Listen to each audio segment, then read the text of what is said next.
आइए सुनते हैं एमेनुअल एरीन द्वारा रचित एक रचना नीला मकान, कथा श्रुति की आवाज़ में। मेरे चचा जान ने अपने जीवन का यह किस्सा हम लोगों से कहा था। तुम लोग तो जानते ही हो कि रुपए कमाने के लिए मुझे फ्रांस के चारों तरफ घूमना पड़ता था। एक बार की यात्रा में मुझे दीजो ज़िले के पास एक निहायत छोटे से स्टेशन ब्लेजीबा जाना पड़ा। वहाँ एक अद्भुत सा छोटा मकान देखा। उस मकान का रंग नीला था। वर्षा और बर्फ़ के तूफान से नीला रंग कुछ फीका हो गया था। प्रथम बार मैंने जब उस मकान को देखा, वह करीब 40 साल पहले की बात है, रेल के डिब्बे में बैठे बैठे ही। उस समय ट्रेन उस छोटे ब्लेजीबा स्टेशन पर आकर रुकी थी। उस वक्त नीले मकान के सामने के बाग में एक बालिका गेंद से खेल रही थी। उसकी उम्र 10 साल के करीब थी। उसकी शक्ल गुलाबी रंग की थी, उसकी पोशाक पीले रंग की थी और उसके रेशमी बाल एक नीले रेशमी फीते से बंधे हुए थे। उसके सर्वांग में एक प्रबल आनंद की तरंग थी। वह आनंद की मूर्ति सी ही थी। उस सुबह को मेरा चित्त ठीक नहीं था। मेरा कारोबार ठीक नहीं चल रहा था, इसलिए बदमिजाजी से चिंता का पहाड़ लिए पेरिस शहर को लौटा जा रहा था। इस क्षण भर के चित्र ने आनंद का पलस्तर देकर मेरे मन की सारी ग्लानि पोंछ दी। उस सुबह आंखों की पलकें खोलकर प्राकृतिक सौंदर्य के बीच सजे हुए बाग की बालिका की मधुरता देखकर लगा कि आज का मेरा दिन बहुत अच्छा कटेगा। मैंने सोचा, ऐसी जगह में जो लोग रहते हैं वे निश्चय ही सुखी हैं। ना उनको कोई चिंता है और ना कोई परेशानी। और उस आनंद की मूर्ति बालिका की सरलता देखकर मुझे ईर्ष्या होने लगी। अगर मैं उसी की तरह अपनी चिंता का बोझ उतारकर विश्व सौंदर्य की लीला के बीच अपने को डुबा पाता। ट्रेन छूट गई। ठीक उसी समय नीले मकान की एक खिड़की खोलकर किसी ने पुकारा, लॉरीन, और वह बालिका मकान के अंदर चली गई। लॉरीन, यह नाम भी मुझको बहुत मीठा लगा और ट्रेन में चुपचाप बैठे बैठे मैं कल्पना की आंखों से वह लॉरीन, वह गेंद, वह बाग और वह नीला मकान देखने लगा। क्रमशः सब धुंधला होने लगा और फिर मकान, बाग, गेंद, लॉरीन सब मेरी चिंताओं में मिल गए। फिर बहुत दिनों तक उस तरफ नहीं गया।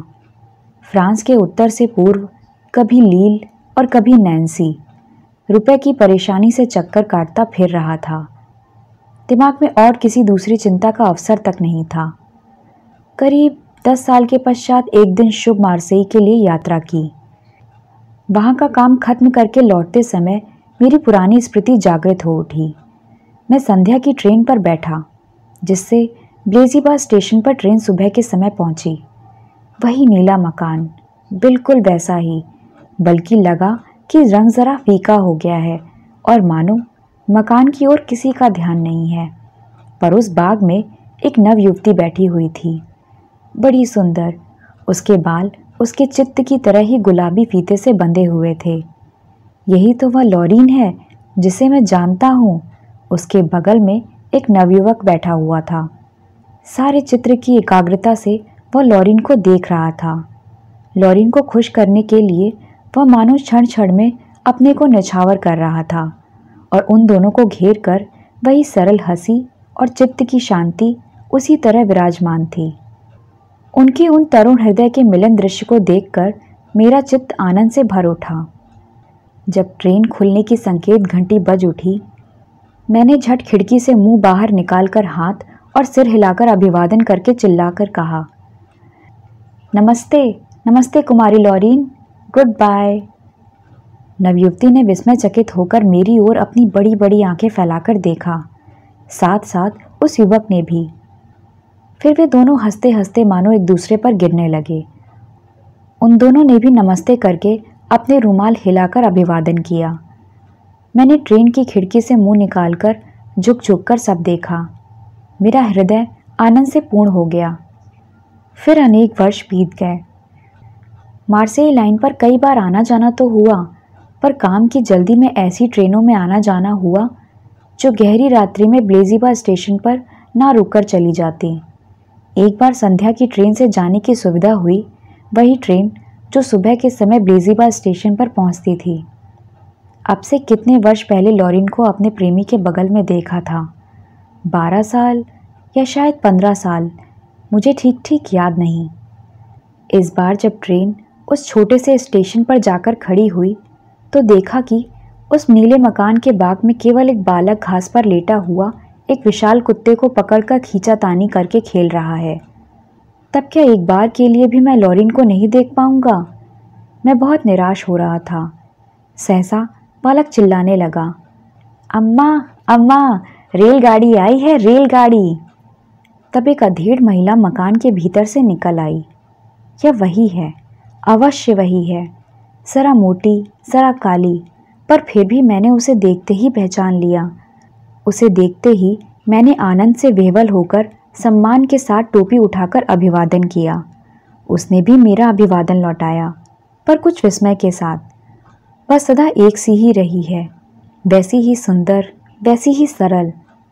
ट्रेन जब चलने लगी तब अपने इस आगमन को चिन्हित कर रखने के लिए मैंने एक संतरा उठाकर बालक के उद्देश्य में बाग में फेंक दिया। संतरा घास पर लुढ़क गया और उसके पीछे पीछे वह बालक और कुत्ता दौड़े। इसके बाद मेरे जीवन में ऐसी ऐसी विचित्र घटनाएं हुई कि अब इतने सालों के बाद वह सब मानो स्वप्न सा लगता है। तुम लोग जानते हो कि व्यापार के एक काम से मुझे तुर्क जाना पड़ा था। लौटते समय जहाज समुद्र में डूब गया।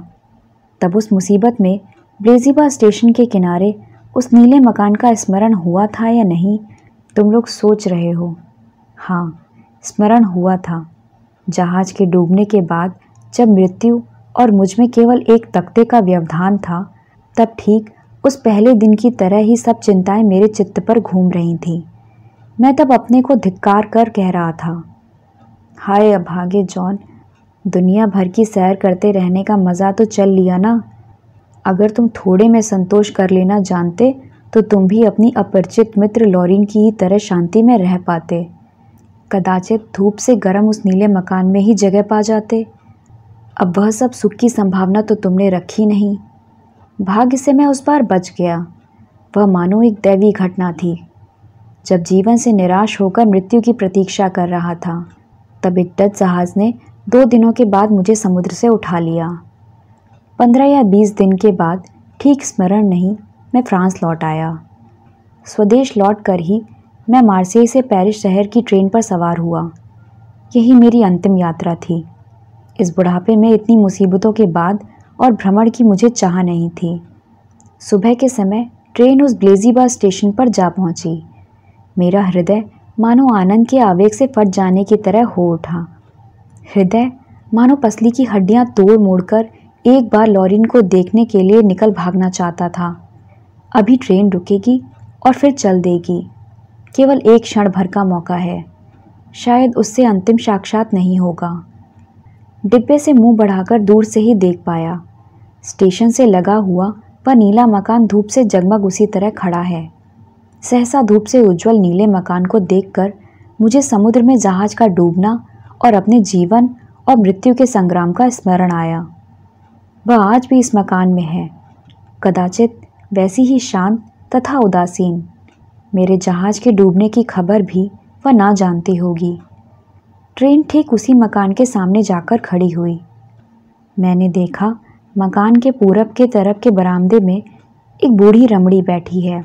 उसके रुपहले केश सिर के बीच से 2 भागों में होकर फैले हैं और उसके चारों तरफ घिरकर छोटे छोटे बच्चे शोर मचा रहे हैं।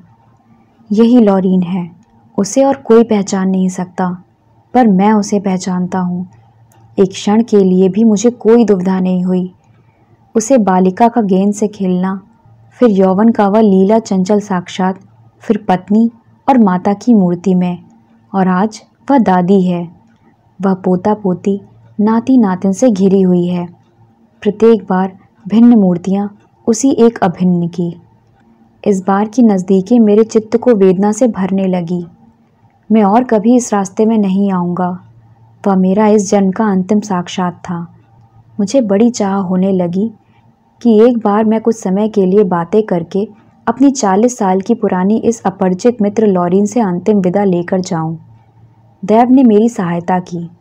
इंजन कुछ बिगड़ सा गया, मरम्मत होने में घंटा भर लगेगा। तब तक स्टेशन में ही ठहरना था। इस मौके के लिए ईश्वर को धन्यवाद दिया। मैं अपनी इच्छा पूरी करूँगा। हम लोगों को इस बूढ़ी उम्र में संकोच का कोई कारण भी तो नहीं था। मैं नीले मकान के फाटक की ओर चला, पर उस समय मेरे पैर थर थर काँप रहे थे। मैं कभी भी आवेग से इतना विह्वल नहीं हुआ था, और मैं चाहे जो कुछ भी हूँ कायर नहीं था। यह बिल्कुल सही है। तिस पर समुद्र के बीच लाइफ बेल्ट के सहारे 2 दिन और 2 रातें बिताकर मैं लौटा था। खैर, मैंने बुलाने का घंटा खींच ही तो दिया।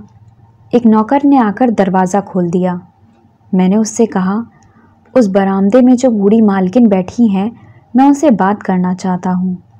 वो नौकर मुझे बैठक में बैठाकर मालकिन को बुलाने गया। वह आई। इतने दिनों के पश्चात आज लॉरीन मेरे सामने आकर खड़ी हुई है, पर उससे कहने लायक एक भी बात मैं ढूंढ नहीं पाया। तब उसी ने मुझसे पूछा, आपसे मेरा साक्षात होने का सौभाग्य कैसे हुआ महाशय? डरते डरते मैंने कहा, तुम मुझे पहचान नहीं सकी? जी नहीं। ओह, मैं तुमको अच्छी तरह जानता हूँ। स्मरण करो, ज़माना बीत गया जब से मैं तुम्हें जानता हूँ। मैंने तुमको इसी मकान के बाग में गेंद से खेलते देखा है। मैं वही आदमी हूँ, तुम्हें अवश्य याद होगा, जिसने एक बार ट्रेन की खिड़की पर से नमस्ते किया था। तब तुम्हारी शादी नहीं हुई थी। और फिर बहुत दिनों के बाद जिस आदमी ने एक संतरा एक छोटे से, वह महिला जाने कैसी डरी हुई सी मेरी ओर देखती रही, 2 कदम पीछे हट गई। शायद उसने मुझे पागल या शराबी सोच लिया।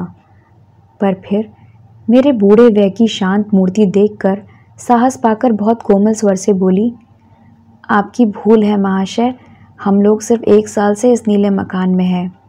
मैं चकित हो गया। मैंने हकलाते हुए पूछा, तब क्या आप लॉरीन नहीं हैं? लॉरीन? आप किस बारे में बात कर रहे हैं? मैं समझ नहीं पा रही हूँ। हमारे घर में इस नाम का तो कोई भी नहीं है। मुझे लगा मानो मेरे चारों तरफ स्वप्न का वातावरण आ गया है। जब वह महिला जाने लगी तब मैंने कहा, क्षमा कीजिएगा, मेरे एक प्रश्न का उत्तर देती जाइए। आप लोगों के आने से पहले इस मकान में कौन रहते थे? हम लोगों के पहले एक बूढ़े सज्जन, वे चिरकुमार थे। 10 साल पहले उनकी मौत हुई है। महिला ने मुझसे एक बहुत भड़कीले ढंग से नमस्ते करके फाटक के बाहर तक मुझे पहुंचाकर फाटक बंद कर दिया। मैं पूरा बेवकूफ़ बनकर ब्लेज़ीबा की गली में चल रहा था। इस आकस्मिक दुर्घटना के दुख से मेरा हृदय भारी हो गया था। नहीं, मुझे तलाश करके सब मालूम करना ही पड़ेगा। अवश्य ही कोई भारी भूल इसमें उलझी हुई है। खोज कर उसका पता लगाना ही है। मैंने स्टेशन मास्टर से पूछा। वे सज्जन कुछ भी नहीं जानते थे। वे स्टेशन पर नए आए थे, पर उन्होंने बताया कि इस गांव का सबसे बूढ़ा एक आदमी स्टेशन के पास नीले मकान के सामने रहता है, उससे पता मिल सकता है। बूढ़े ने याद करते हुए कहा, लॉरीन? लॉरीन? नहीं साहब, मुझे तो याद नहीं आ रहा, पर कोई 15-16 साल पहले उस बाग में एक महिला को देखा था, कुछ मोटी और कुछ काली। उसके साथ एक छोटा बच्चा और एक बड़ा कुत्ता था। तो वह कौन थी? अच्छा, एक बड़ा कुत्ता।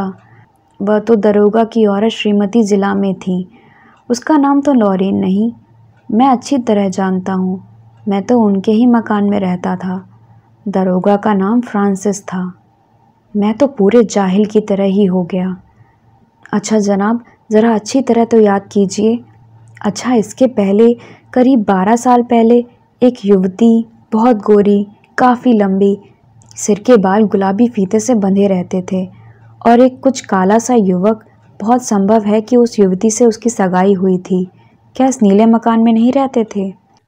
बूढ़ा सोचता रहा, बहुत देर तक सोचता रहा। अंत में बूढ़ी को बुलाया। बूढ़ी छोटी शक्ल की औरत थी, आंखें उज्जवल, जीवित सी, चतुर सा मुखड़ा, देखते ही लगता था कि उसकी स्मरण शक्ति तेज है। बूढ़े ने उससे सब बातें कही। ओ, वो तो कुमारी स्टेफानी थी, ठेकेदार साहब की लड़की। वही तो कुछ लंबी सी थी, फीते से बाल बांध कर रखती थी। यह उसके सिवाय और कोई नहीं हो सकती। दीजो शहर के एक सौदागर से उसकी शादी हुई थी। हाँ बेचारी, उनकी शादी सुखद नहीं हुई थी। वे एक दूसरे से अलग हो गए हैं। हाँ, वह लड़की, अब क्या नाम है? हाँ, शोमबर्नो शहर में अपने बाप के घर में रहती है। हाँ बेचारी बड़ी दुखी है। मैंने जाने के लिए नमस्ते किया और समय नहीं रहा। कुछ ही देर में ट्रेन छूटेगी। लॉरीन, लॉरीन, यह तो मेरा भ्रम नहीं है। मैंने उसे इतनी छोटी उम्र में देखा था, उसका नाम सुना था। आज भी मैं मानो उसे आंखों के सामने देख रहा हूँ कि वह बसंत की तितली की तरह नाचती कूदती खेल रही है। यह सुनकर बूढ़ी कह उठी, ओह, यह बात पहले ही कह देते। आपने पहले एक अधेड़ औरत की बात पूछी, फिर पूछी एक जवान लड़की की बात, अब कह रहे एक छोटी लड़की के बारे में। हाँ जी, वह तो मुझे अच्छी तरह याद है, लॉरीन। हाँ, उसका नाम तो लॉरीन ही था। उफ, यह क्या हाल की बात है। 40 साल बीत गए होंगे। आप उस सुंदर छोटी लड़की के बारे में पूछ रहे हैं। वह डॉक्टर साहब की लड़की थी, हम लोगों की रिश्तेदार। हाँ, बेचारी लड़की 10 साल की उम्र में ही मर गई। 10 साल की उम्र में? मेरे उसको देखने के कुछ ही हफ्तों बाद वह मर गई और मैं इन 40 सालों से उसका अनुसरण करता फिर रहा हूँ। आशा है आपको आज की कहानी पसंद आई होगी। ऐसी ही और मनोरंजक कहानियों को सुनने के लिए वीडियो को लाइक, शेयर और सब्सक्राइब करना ना भूलें। फिर मिलते हैं एक और कहानी के साथ। धन्यवाद।